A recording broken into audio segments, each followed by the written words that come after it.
बिस्मिल्लाहिर्रहमानिर्रहीम।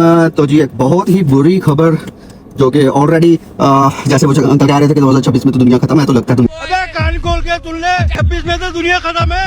वाकई खत्म है। ऑलरेडी इतने मिसाइल चल रहे हैं पूरी दुनिया में। उसके साथ एक नया प्रॉब्लम आ गया, वो ये है कि एल नीनो, एक छोटा बच्चा आ रहा है। जब सारे लोग कहेंगे ये छोटा बच्चा क्या है, ये छोटा बच्चा सिर्फ नाम का ही छोटा बच्चा है, वैसे बहुत ही ज़्यादा खतरनाक है। तो एल नीनो एक्सप्लेन करने से पहले ये स्पेनिश नेम है, मैं बता देता हूँ कि मोस्टली ये पैसिफिक ओशन के रिलेटेड है। कि जो नॉर्मल सर्कल एल नीना होता है, जिसे नॉर्मल सर्कल कहते हैं, उसमें ये होता है कि गर्म हवाएं जो पैसिफिक ओशन में होती है ना, वो ईस्ट वर्ड चलती हैं, यानी अमेरिका के साउथ से स्टार्ट होती हैं और ऑस्ट्रेलिया और साउथ ईस्ट एशिया की तरफ जाती हैं। और इसमें ये होता है कि गर्म पानी इस तरफ आ जाता है और ठंडा पानी जो है ना वो साउथ अमेरिका की कोस्ट पर उभरना शुरू हो जाता है। और ये नॉर्मल एक सर्कल है जो चलता रहता है। लेकिन हर दो एल नीना के बाद एक एल नीनो आता है, और ये नेचुरल फिनोमिना है और ये आना ही होता है। और नेचुरल फिनोमिना में आने का रीज़न ये के बाद ये होता है कि जो गर्म हवाएं हैं ना, वो हवाएं जो लेके जा रही होती हैं गर्म पानी को सरफेस के ईस्ट की तरफ, वो कमज़ोर हो जाती हैं। मतलब वो ज़रा इस पानी को ज़्यादा उसको पुश नहीं कर सकती, एक्सेलरेट नहीं कर सकती। तो वो पानी जो है ना वो सेंट्रल ओशन में, पैसिफिक ओशन में या ईस्ट वर्ल्ड जाना, उसकी तरफ वेस्ट की तरफ यानी अमेरिका की तरफ जाना शुरू कर देता है।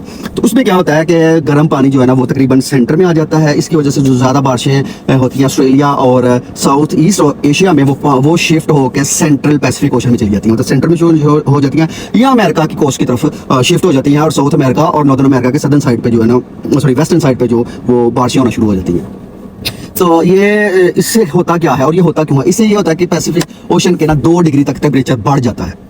तो अब 2 डिग्री टेम्परेचर बढ़ने से क्या ही मसला होगा, लेकिन इतना बड़ा पानी, इतना बड़ा मास पानी का, अगर उसमें 2 सेंटीग्रेड बढ़ेगा तो इससे बहुत ज़्यादा मसले मसाइल क्रिएट होते हैं। इसमें मसला सबसे पहला ये है कि ऑलरेडी हम 1.5 जो नॉर्मल टेम्परेचर से ऊपर हैं due to the climate change in the world. हम दुनिया में क्लाइमेट चेंज की वजह से एवरेज जो 1.5 टेम्परेचर उसका ऑलरेडी उस पानी का ज़्यादा है। तो जब एल नीनो आएगा तो एल नीनो आने से उसका तकरीबन 0.5 जो है ना वो टेम्परेचर राइज कर जाता है।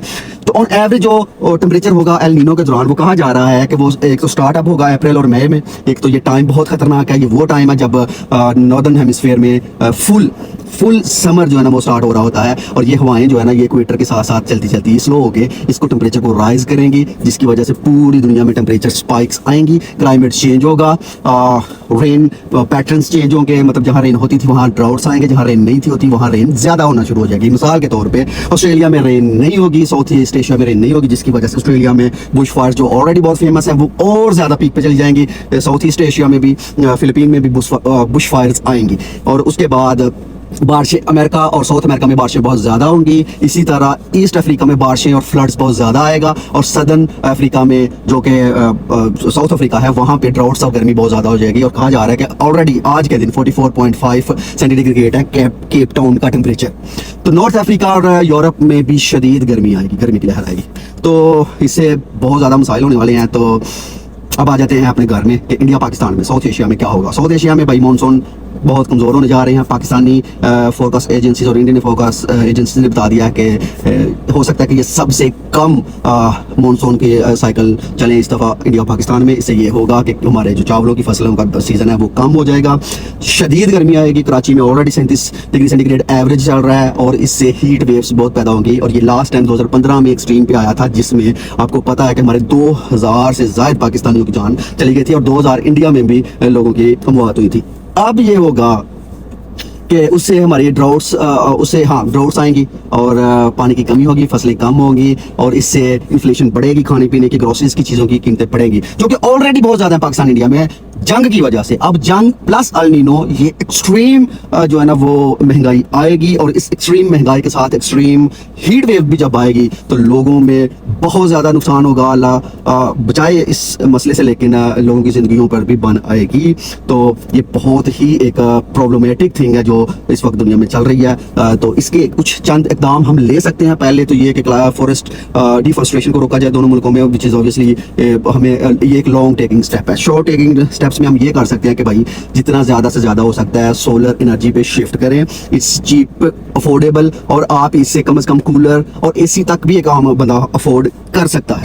जो अमीर हैं, जो अफोर्ड कर रहे हैं इस चीज़ को, उनके लिए प्रेफरेबल ये है कि वो अपने जिनसे वो अफिलिएटेड है काम करवा रहे हैं, या जिनसे वो काम नहीं भी करवा रहे हैं, और वो लोग जो रिक्शा ड्राइवर्स हैं, जो मजदूरी कर रहे हैं, या जो सड़कों पे या इस तरह के लोग हैं, उनको ज़्यादा से ज़्यादा फैसिलिटेट करें, उनकी मदद करें, और उनको स्पॉन्सर भी कर दें। अगर स्पॉन्सर नहीं कर सकते तो कम से कम उन्हें गर्मी के दौरान उनको कुछ चीज़ें प्रोवाइड कर दें, पानी की या इस तरह की कुछ शेल्टर वगैरह इस तरह का, या कोई पंखा वगैरह उनको दे दें।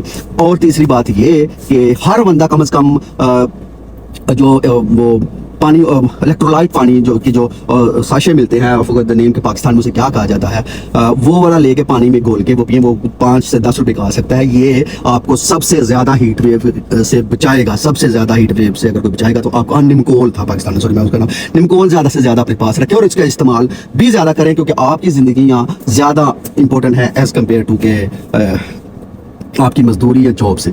तो अपने बच्चों का भी ख्याल रखें, खासकर 11-12 से लेके शाम 4 से 5 बजे तक डायरेक्ट हीट में बच्चों और बुजुर्गों को, कि आप खुद भी ना निकले, जितना हो सकता है उतना अवॉइड करें। ये एक बहुत ही मतलब समझिए कि एक सख्त वक्त आया है, ये गुजरना जाएगा। और प्रॉब्लम ये है कि ये जो पैटर्न है दुनिया, ये क्लाइमेट चेंज का, ये स्टार्ट ही उस वक्त हो रहा है जब नॉर्दर्न हेमिस्फीयर में ऑलरेडी समर आ रहा है। तो ये दोनों मिक्सअप हो जाएंगे, टेम्परेचर राइज होगा, ड्राउट्स होंगे, ग्लेशियर्स हो सकता है ज़्यादा पिघलें और पाकिस्तान में फ्लड्स भी ज़्यादा आएँ। तो इसकी प्रिकॉशंस भी ऑलरेडी पहले से ही कर लें। हर दफ़ा हम गवर्नमेंट को कोसते हैं और कोसना भी चाहिए, उनको अकाउंटेबल रखना चाहिए, why they are not taking any steps to avoid the regular patterns of floods. लेकिन हम कम से कम खुद भी इतने बाशऊर हो जाना चाहिए कि हमें पता हो कि अब फ्लड आने वाले हैं, हम उसको कैसे हर साल, क्योंकि हर साल हम देखते हैं कि लोगों का माल, असबाब, घर और इवन लोगों के अपने अजीज भी बह जाते हैं। तो हम अपने तौर पे क्यों स्टेप्स नहीं ले रहे? So be ready for this hard time. और जो लोग जो इस्तेदाद रखते हैं उनसे दरख्वास्त है तो वो पहले से ही ऐसे स्टेप्स लें, अपना जो ना वो